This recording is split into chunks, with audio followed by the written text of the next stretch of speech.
Morning বন্ধুরা, mum's daily blog চ্যানেলে তোমাদের সবাইকে স্বাগত জানাই। আবার একটা নতুন দিনের নতুন ব্লগ নিয়ে চলে এসেছি আমি তোমাদের সামনে।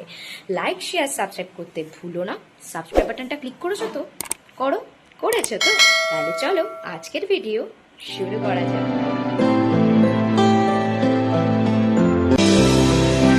মর্নিং বন্ধুরা, কেমন আছো তোমরা? আশা করি ভালো আছো, আমিও খুব ভালো আছি।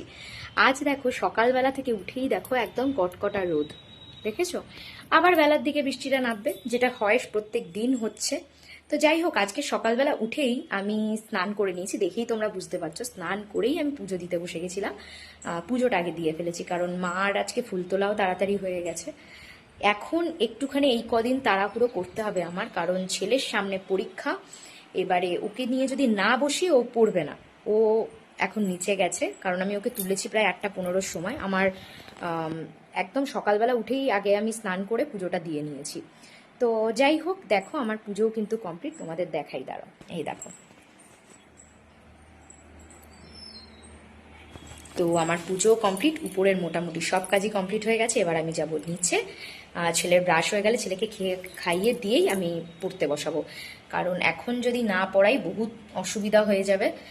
এই সময়টা প্রচুর ভাইটাল আমার কাছে, কারণ ও এই সময়টায় প্রচণ্ড ফাঁকিবাজি করে, পড়তে চায় না। আর ওকে এই সময়টাই পড়ানোটা আমার কাছে চ্যালেঞ্জের রীতিমতো। অন্য সময় যদিও বা বসে পড়বে একটু চিল্লামিল্লি করলেও, কিন্তু এই সময়টাই, পরীক্ষার আগে সময়টা ও একদম পড়তে চায় না। এটাই হচ্ছে সব থেকে বড় সমস্যা।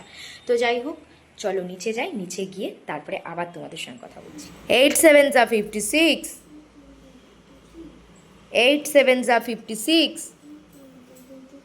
8 7 56। দেখো কি অবস্থা। তুই খাবি না? কখন? বিশাল পড়ে উদ্ধার করেছে, এখন ক্লান্ত, তাই না? সেই পড়া মুখস্থ হয়েছে। হ্যাঁ, ওই লাঠিটা লাগ, ওই লাঠিটা কিন্তু তোর বাবা এসে তোর পিঠে ভাঙবে, আমি বলে রাখলাম। হ্যাঁ, কিরে, গাড়িটা তো ভেঙেছিস, দেখি একটু দেখা, একটু ভাঙাটা দেখি কি অবস্থায় রয়েছে, দেখাবি না? আমি কথা বলতে বলতেই দেখলাম আমার বর ঢুকেছে। তো আমার বরের অপেক্ষাতেই আমাদের থাকতে হবে। আমরা বসে একটু টিভি দেখছিলাম, কারণ ও উপরে গিয়ে স্নান করে বেরোলে তারপর আমরা খেতে বসবো। তো আমি খেতে বসেছি। আর আজকের রেসিপি ছিল মুরগির মাংস আর ভাত, খাচ্ছি সেটাই। আর সব থেকে বড় কথা হলো, এই দেখো ভাত পড়ে রয়েছে, এখন আমার বর আসেনি, কারণ বর এসে যে বাথরুমে ঢুকেছে সে এখনো পর্যন্ত বেরোয়নি। নেমেছে মনে হয়, সদ্য নেমেছে। ওর আসতে একটু দেরি হয়, ওর জন্য বলে সবাইকে খেয়ে নিতে। তো আমরাও তাই খেতে বসে গেছি একসঙ্গে খাবো বলে। আমার আর অল্প ভাত আছে, আর তার মধ্যে ও এসে ওর খেতে সময় লাগবে না। যাই হোক,